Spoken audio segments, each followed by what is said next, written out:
నమస్తే, welcome to my channel. ఈరోజు పెంచల నరసింహస్వామి కొండ అక్కడికి వచ్చాము. కోరిన కోరికలు తీర్చే మన పెంచల నరసింహస్వామి మా ఇంటి విలవెల్పు. ఈ స్వామి దట్టమైన కొండల్లో వెలిసి ఉంటారు. చాలా ప్రశాంతంగా ఉంటుంది ఈ కొండలపైన. దోమలు అలాంటి ఏ కీటకాలు ఇక్కడ ఉండవంట. కృతయుగంలో విష్ణుమూర్తి ప్రహ్లాదుని రక్షించేందుకు లక్ష్మీ నరసింహస్వామి అవతారంతో ఉగ్రరూపుడై తిరుగుతూ ఉన్నారంట ఈ అడవిలో. ఈ కొండలో ఉన్న అడవికి రాజు చెంచురాజు. ఆ చెంచురాజు కుమార్తె చెంచులక్ష్మి. చెలికత్తెలతో వనవిహారం చేస్తూ ఉన్న చెంచులక్ష్మి ఈ ఉగ్రరూపంలో ఉన్న స్వామిని చూసి తన చెలికత్తెలు భయంతో పారిపోయారట. కానీ చెంచులక్ష్మి ఆయన ఉగ్రరూపం చూసి పరవశించిపోయింది. స్వామివారు ఆమె అందాలను, ఆమె ధైర్యాన్ని చూసి ముగ్ధులైపోయారట. చెంచురాజు కుమార్తె అయిన చెంచులక్ష్మిని చెంచురాజును సంప్రదించి ఆమెను వివాహం చేసుకున్నారట. ఇంతవరకే మనము ఫోటోలు తీయగలము. లోపల ఫొటోస్ నాట్ అలౌడ్, అందుకని లోపల ఫోటోలు తీయకూడదు కనుక మేము లోపలికి వెళ్ళి దర్శనం చేసుకొని వచ్చేసాము. ఇప్పుడు మీరు చూస్తున్నది స్వామివారి కళ్యాణం. ఇక్కడ నిత్య కళ్యాణం జరుగుతూ ఉంటుంది. మనకు మొక్కులు ఉంటే అన్నీ మనము సమర్పించుకోవచ్చు స్వామికి. అంటే ఒడిబియ్యం, తలంబ్రాలు అలాంటివన్నీ ఉంటాయి కదా, అలాంటివన్నీ మనం స్వామికి సమర్పించుకొని ప్రసాదాలు తీసుకొని రావచ్చు. లేదా మనం ఊరికే స్వామివారి కళ్యాణం చూడవచ్చు అంటే అలా కూడా మనం పక్కన కూర్చొని కళ్యాణం చూసుకొని రావచ్చు ప్రసాదాలు తీసుకొని. ఈ పక్కలకంతా చూడండి ఇలా పెయింట్స్ వేస్తూ ఉన్నారు చూడండి. ఎప్పుడూ అలా చేస్తూనే ఉంటారు. నిత్య కళ్యాణం జరుగుతూ ఉంటుంది. ఇది గుడి పక్కనే నిత్య కళ్యాణం జరిగే ప్లేస్ ఇది.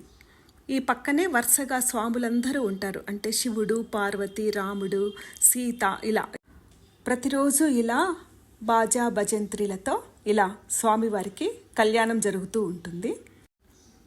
ఈ పక్కనే అమ్మవారి ఆలయం, చెంచులక్ష్మి అమ్మవారు, నరసింహస్వామి చెంచులక్ష్మి అమ్మవారు కలిసి ఉన్నట్టుగా కనపడుతూ ఉంటుంది మనకు ఆ విగ్రహము. స్వామివారిని చూడటం రెండు కళ్ళు సరిపోలేదనిపిస్తుంది. చాలా మహిమగల ప్రదేశం ఇది.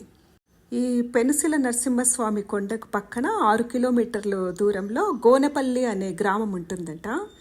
ఆ గ్రామంలో గొర్రెలు కాచే కాపరి కలలో ఈ స్వామి కనపడి ఇక్కడ గుడి కట్టాలి అని చెప్పినట్టుగా చెప్పుకుంటారు. ఇక్కడ చూసారా, స్వామి పక్కన వరుసగా ఇట్లా హుండీలు ఉంటాయి. ఆ హుండీల్లో మన మొక్కులు నెరవేర్చుకున్న వాళ్ళంతా ఆ హుండీల్లో కానుకలు వేస్తూ మొక్కులు తీర్చుకుంటున్నారు. ఇది ధ్వజస్తంభం స్వామి ముందు ఉండి. ఇంకా ముందుకు వస్తే కొబ్బరికాయలు కొట్టే ప్లేస్ అన్నమాట. ఈరోజు శనివారము, బాగా రష్ ఉంది. స్వామి దర్శనానికి శనివారం రోజు వచ్చామంటే చాలా రష్ ఉంటుంది. చూడండి, ఇది ముందు కొబ్బరికాయలు కొట్టుకోవచ్చు. మొక్కులు చెల్లించుకొని అక్కడ దర్శనం చేసుకున్న తర్వాత ఇక్కడికి వచ్చి మన కొబ్బరికాయ మనమే కొట్టుకోవచ్చు. ఈ సంవత్సరం జూలై నెలలో కూడా ఇది శ్రావణ మాసం కదా, అయినా కానీ మాడిపోయే ఎండలు ఉంది. ఎండలో ఉండలేకపోతున్నాము. వాటర్ ఫాల్స్ చూద్దామంటే అసలు వాటరే లేదు అక్కడ. అది నేను చూపించలేకపోయాను. చాలా ఆశగా వచ్చాను వాటర్ ఫాల్స్ చూపించవచ్చు కదా అని. ఇది పువ్వులు, కొబ్బరికాయలు అమ్మే ప్రదేశం. ఇక్కడ మంచినీళ్ళు. దీని అవతల అటువైపు వాటర్ ఫాల్స్ ఉంటాయి. వాటర్ కూడా చాలా బాగుంటుంది. కానీ అక్కడ మీకు చూపించడానికి వాటర్ లేదు. ఈ నీటికి అటువైపున లక్ష్మీదేవి అమ్మవారు వెలిసి ఉంటారన్నమాట. విష్ణు రూపంలో ఉన్న నరసింహస్వామి కోసం ఆదిలక్ష్మి అమ్మవారు ఈ కొండపైకి వస్తారు. కానీ చెంచులక్ష్మిని పెళ్లి చేసుకున్నారని తెలుసుకొని ఆమె చాలా కోపంతో అలిగి ఈ ఏటి ఒడ్డున శిలగా ఉంటారనమాట. ఇక్కడ ఒక విగ్రహ రూపంలో వెలిసి ఉంటారు ఆమె. ఈ ఆలయానికి కొంచెం పక్కకి, ఈ ఆలయము కొద్దిగా అటువైపు కొద్దిగా పక్కకి హనుమ టెంపుల్ ఉంటుంది. ఆ టెంపుల్ పక్కనే నందనవనం, మెడిసినల్ ప్లాంట్స్, రకరకాల చెట్లతో చాలా ఆహ్లాదంగా ఉంటుంది ఆ ప్లేసు. ఇది చూసారా, ఈ వటవృక్షము. ఈ వృక్షంకి చాలా పవర్ఫుల్ వృక్షం అన్నమాట. అది మొక్కులు నెరవేర్చుకోవాలి అనుకునే వాళ్ళు ఆ చెట్టుకి ముడుపులు కట్టి మొక్కులు నెరవేరిన తర్వాత ఆ ముడుపులు తీస్తారు. చూసారా భక్తులు ఎన్ని ముడుపులు కట్టారో, ఆ చెట్టు నిండుగా ముడుపులే ఉన్నాయి. సంతానం కావాలనుకున్న వాళ్ళు, ఇంకా ఏవో కోరికలు ఉన్నవాళ్ళు ఈ కొండకు రావాలంటే నెల్లూరు నుంచైనా కడప నుంచైనా రోడ్డు చాలా బాగుంటుంది. కడప నుంచి రావటానికి 2 గంటలు పడుతుంది.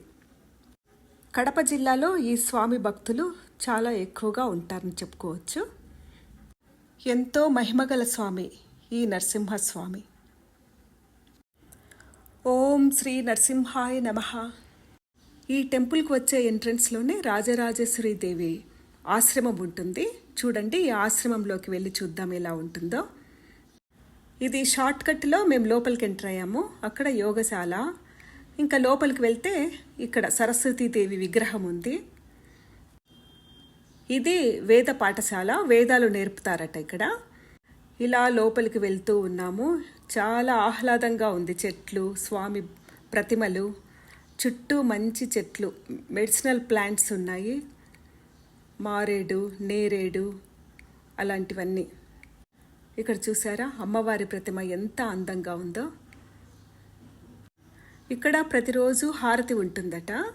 మేము ఈరోజు శనివారం కదా, ఈరోజు 12:30కు హారతి ఉంటుందట. ఆ గేట్ ఎంట్రన్స్ దాకా వీడియోస్ తీసుకోవచ్చు, ఆ తర్వాత నాట్ అలౌడ్ అంట. ఈ ఆశ్రమంలో ఒక గుడి ఉంటుంది. ఆ గుడిలో రోజు హారతిస్తారు. అది ఐగిరి నందిని నందిత మోదిని అనే హారతి పాటతో ఆ పాట అయిపోయే వరకు హారతిస్తారనమాట. ఇదే దారి, అక్కడికి వెళ్ళే దారి. అక్కడ సింహాలు ఉన్నాయి చూడండి. ఇలా ఇక్కడ బాబా, నాగుల విగ్రహాలు ఉన్నాయి. ఈ విగ్రహం దాటుకొని అక్కడ స్టెప్స్ ఎక్కేసి పైకి వెళ్ళామంటే అక్కడ ఒక టెంపుల్. ఆ టెంపుల్లోకి మనకు ఎంట్రన్స్ ఉంటుంది. టికెట్ తీసుకొని ఎంటర్ అయిపోవచ్చు లోపలికి. ఆ హారతి పాట వినేసి మనము రావచ్చు. ఇక్కడ లోపలికి దారి ఉంటుంది. అక్కడ స్వామికి ప్రసాదాలు తయారు చేస్తారు.